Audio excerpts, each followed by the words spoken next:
Well, here we are again. I got another book here, Towards Socialist America. It's collectivism versus the individual, an analysis of America's slide into collectivism. Collectivism is a word that's supposed to include or define any form of socialism, whether it's Nazism, fascism, just plain socialism, or communism. And a lot of people today have no idea what socialism is. They hear the word, but they really don't know what it is. And I would say that if they didn't know what socialism is, if they knew what it was, they would not be going along with all the government programs, regulations, and heavy taxes that we have today. They would realize that what's happened already is that our country, and it took many years, like the last, I would say the last 80 years, for us to become an actual socialist nation. But today we are a socialist nation, but people don't know that because they don't know what socialism is. And so, to give a simple definition, because there's different varieties of socialism, but socialism is government control and or ownership of the basic means of production and distribution of goods and services. The simple definition is economic control of people by government.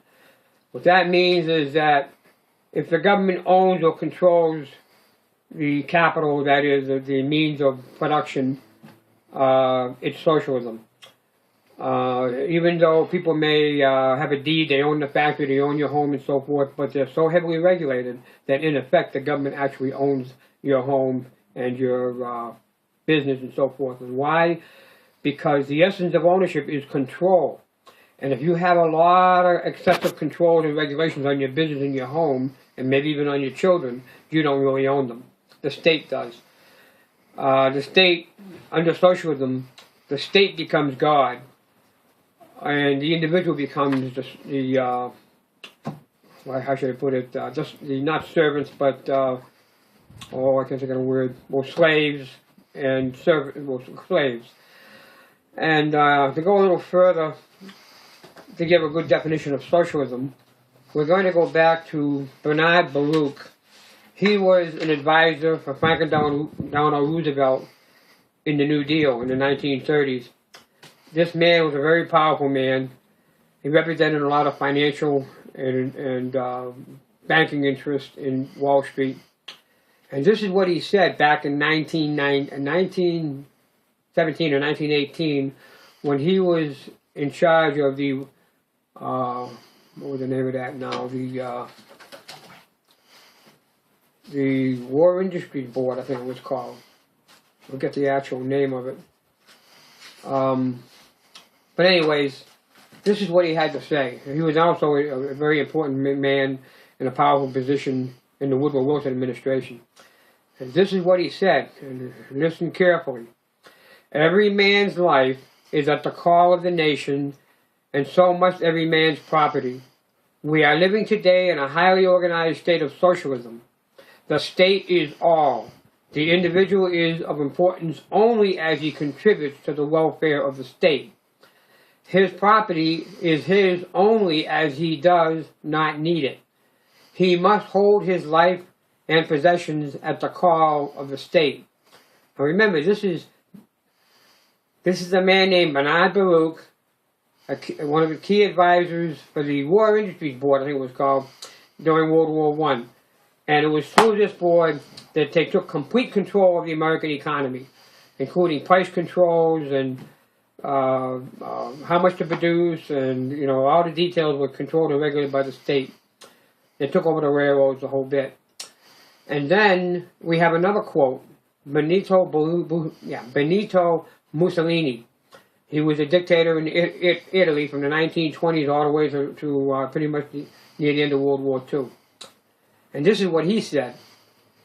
And fascism, by the way, was a fascist state, they called it in Italy. Fascism is simply the merging of the state and corporations.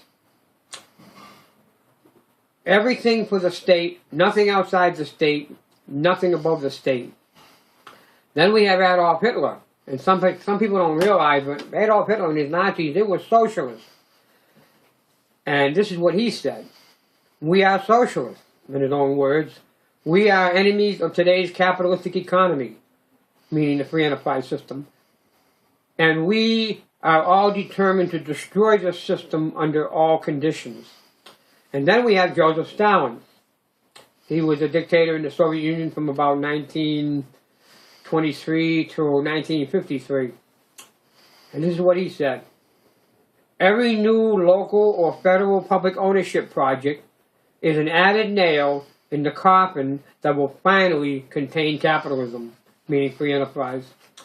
And so we see that the communists, the fascists, the Nazis, and the Democrat in the Woodrow Wilson administration saying essentially the same thing, that the state is all powerful and the individual is subservient to the state. And if you want to add a little more to that quote about Joseph Stalin, he told the late William Z. Foster, who was the head of the Communist Party way back in the 30s, that the American people would never accept socialism or communism, and that the only hope of imposing a red regime in the United States was a consistent but gradual increase in local and federal public ownership projects.